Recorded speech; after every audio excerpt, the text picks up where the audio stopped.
রাজধানীর স্কটন গার্ডেন রোডে অর্থমন্ত্রীর বাসার সামনে আছেন সহকর্মী মুজাহিদুল ইসলাম। বিস্তারিত জানতে যুক্ত হচ্ছে তার সঙ্গে।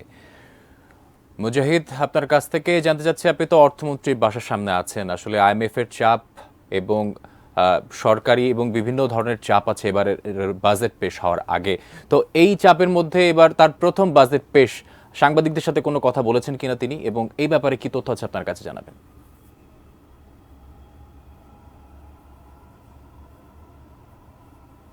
ধন্যবাদ আপনাকে। আমরা সকাল ৯টা থেকে কিন্তু ইস্কাটন গার্ডেনের এই অর্থমন্ত্রীর বাসার সামনে অবস্থান করছিলাম এবং আমরা দেখছিলাম যে এখানে যারা সাংবাদিকবৃন্দ আছেন তারা সবাই আসছিলেন, কিন্তু আসলে অর্থমন্ত্রীর ভিতরে কি হচ্ছে তিনি এখনো পর্যন্ত আসলে আমরা সেই তথ্য নিশ্চিত হতে পারিনি। এবং আমাদেরকে একটু তথ্য জানানো হয়েছিল, সেটা হচ্ছে অর্থমন্ত্রী 10টা কি 11টা নাগাদ বের হবেন বাসা থেকে, এবং বাসা থেকে বের হওয়ার পরে তিনি আসলে সংসদের দিকে যাবেন এবং সংসদে যে তিনি তার কার্যালয়ে যাবেন। তারপর একটা মন্ত্রী পরিষদের বৈঠক শেষে তিনি আসলে 3টায় বাজেট পেশ করবেন বলে আমরা জানতে পেরেছি। এবং আপনি জানেন যে নানামুখী চ্যালেঞ্জের মধ্যে কিন্তু আজ 7,97,000 কোটি টাকার বাজেট কিন্তু ঘোষণা হতে যাচ্ছে। এবং এটি অর্থমন্ত্রী যিনি আছেন আবুল হাসান মাহমুদ আলী, তার কিন্তু প্রথম বাজেট। এবং প্রধানমন্ত্রী শেখ হাসিনার নেতৃত্বাধীন সরকারের কিন্তু টানা 4র্থ মেয়াদের বাজেট এটি।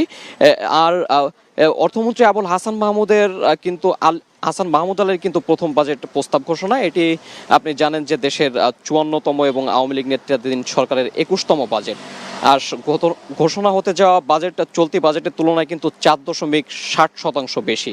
এবং টাকার অঙ্কে যদি আমি বলি, সেটা কিন্তু আসলে 35,115 কোটি টাকার কিন্তু এবার বেশি বাজেট ঘোষণা করা হয়েছে। এবং জাতীয় সংসদে স্পিকার শিরীন শারমিন চৌধুরীর সভাপতিত্ব, প্রধানমন্ত্রী শেখ হাসিনার উপস্থিতিতে কিন্তু এই বাজেট উপস্থাপন করবেন অর্থমন্ত্রী। এবং আমি আপনাকে আসলে সর্বশেষ যেটুকু জানাতে চাই যে অর্থমন্ত্রী বাসার সামনের গেটটা আসলে এখনো পর্যন্ত আটকা রয়েছে, এবং আমরা ভিতরে একটি গাড়ি প্রবেশ করতে দেখেছিলাম এবং আমাদেরকে তেমন কোনো তথ্য এখানে নিশ্চিত করা হচ্ছে না। তবে এটুকু আমরা জানি আসলে তিনি 11টা নাগাদ বের হতে পারেন বলে আমাদেরকে একটু জানিয়েছেন, কিন্তু সেটি আসলে সঠিক কিনা আমরা এখনো পর্যন্ত নিশ্চিত হতে পারিনি। তাই এখনো পর্যন্ত আকাশ, অর্থমন্ত্রীর বাসার সামনে থেকে এই ছিল আমার কাছে সর্বশেষ, এবং পরবর্তীতে আমি আপনাকে বিস্তারিত জানাতে পারবো। আকাশ।